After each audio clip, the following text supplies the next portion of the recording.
Any tips on what you think I should email him? The what I should email him approach. Hi guys, my name's Deepak Shukla, founder at Pearl+Lemon+Sales. We're a sales training and development agency based in the UK as well as the USA and serving clients worldwide.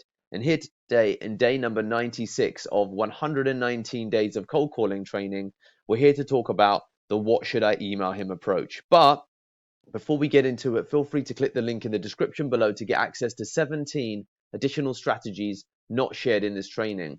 So with the what should I email him approach, again, it's a building, it's building upon when you don't have, for example, the DM, the decision maker on the phone, but you're going to be sending a decision maker an email. Don't forget that you can ask the person that you're speaking to for insights onto what you should send in the email. And that can relate to style, tone, documents, links. And there's a couple of things that you could do to direct this to get good information. So you can just generally ask as you're about to close a call when you're talking to, for example, let's say Melanie, refer back to training number 95 if you're wondering what I mean. But let's just say Melanie's an influencer and she's recommending that you email Richard and that Richard is a man in charge and that you would benefit from sending Richard an email with, an overview of what you guys can offer. You might then say to Melanie, you know what? Any tips on how Richard likes his emails? Is he a fan of kind of a one-liner explanation? Does he like a blow-for-blow case study? Does he like, for example, attachments that he can go through in his own time? So as you can see, I'm giving a couple of options for Melanie to choose between. And hopefully she picks one of them, thus greatly increasing the chances of the kind of email you should send. And this is the key part that's sometimes missed. It's worth qualifying what kind of email your prospect would like to receive. Because, for example, if you send me a long, detailed email, I will not read it. If you send me a two-liner, I'm much more likely to read it. And everybody's going to be different. There's other people that I know that if you send them a two-line email, they'll say there's no information, there's no context, there's no nothing. So that's what you need to be mindful of, depending upon the person that you're emailing and what their role is within the firm is also a good byline. If there's someone who's an engineering technical type person, then you need to send them something that's more reminiscent of ultimately the analytical pitch. See training number 92 for that.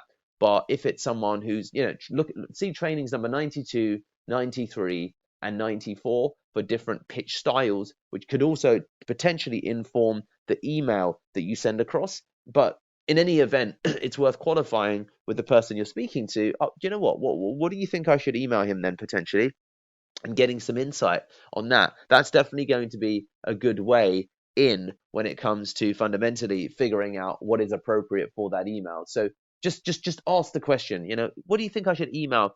Any tips on the kind of email I should send, Frank, or any insights on the kind of emails that Melanie or George likes to receive? Do they like long detailed emails? Should I send like a top line, two sentences and then some attachments if they want to dig into it further? Knowing what you know about Richard, what would you recommend? And then pause and wait for their answer. So in that way, you should get hopefully some level of insight. And it won't always work. Sometimes people will say, just send him your usual stuff, or I don't, not really sure. I don't think, I don't think it matters. I'm not really sure. Send him what you'd usually send another prospect. But then occasionally you will get good answers to this, and it will give you a real good byline into what type of email you should send. And you could even in that email give kudos to the person that told you. So if Melanie's telling you about Richard's email style, you can tip your hat towards Melanie in the email to then ultimately, create a little bit of internal camaraderie. Because if someone emails me, it's a super short email and say, look, I spoke to Akila, I'm told this is how you like emails, then I would respond to that because I'd be like, oh, wow, this guy's been thoughtful. He's done his research. He's asked internally about the kind of emails I like to receive.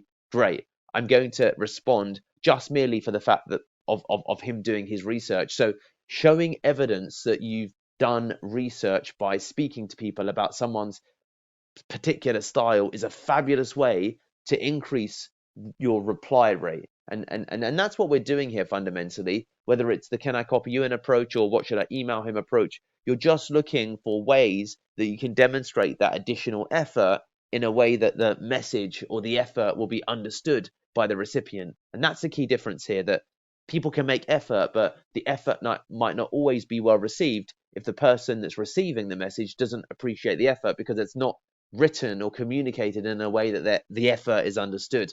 And that's what we're trying to do here with the what should I email him approach. So there you have it. Do ask, if you're sending an email across, the kind of email that the person you're sending it to likes to be sent.